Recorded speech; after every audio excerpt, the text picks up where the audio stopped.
In a hole in the ground there lived a hobbit. Not a dirty, wet hole, nor a dry, bare, sandy hole. It was a hobbit hole, and that means comfort. His name was Baggins. The Bagginses had lived in the neighborhood of the hill from time out of mind, and people considered them very respectable because they never had any adventures or did anything unexpected. This is a story of how a Baggins had an adventure. Hobbits are, or were, a little people, and smaller than the bearded dwarves. The mother of this hobbit, Bilbo Baggins, that is, was the famous Belladonna Took. It is probable that Bilbo, her only son, inherited something a bit queer in his makeup from the Took side, something that only waited for a chance to come out.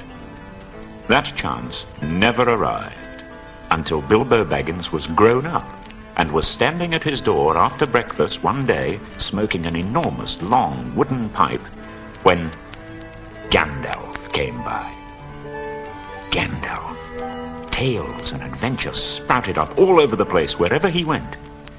He was, you see, a wizard.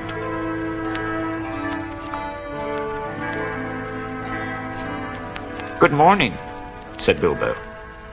Gandalf looked at him. "What do you mean? Do you wish me a good morning? Or mean that it is a good morning whether I want it or not? Or that you feel good this morning? Or that it is a morning to be good on?" "All of them at once," said Bilbo, blowing a beautiful grey ring of smoke that sailed up into the air and floated away over the hill. "Very pretty," said Gandalf. "But I have no time to blow smoke rings.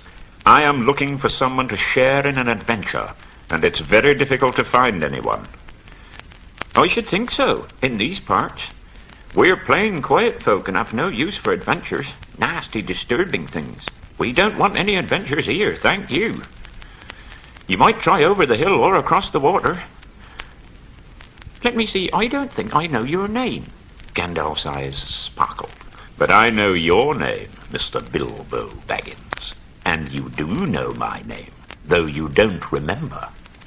I am Gandalf, and Gandalf means me." "Gandalf. Gandalf. Good gracious me. Not the wandering wizard who used to tell such wonderful tales at parties about dragons and goblins and giants. Not the man who used to make such particularly excellent fireworks. I beg your pardon." "I will give you what you asked for." "I beg your pardon? I haven't asked for anything." "Yes, you have. Twice now. My pardon. I give it to you. In fact, I will go so far as to send you on this adventure. Very amusing for me, very good for you, and profitable too, if you ever get over it." "I don't want any adventure, thank you. But please come to tea any time you like. Why not tomorrow? Goodbye." With that, the hobbit turned and scuttled inside his round green door and shut it as quickly as he dared, not to seem rude. Wizards, after all, are wizards. Gandalf stood outside the door, laughing quietly.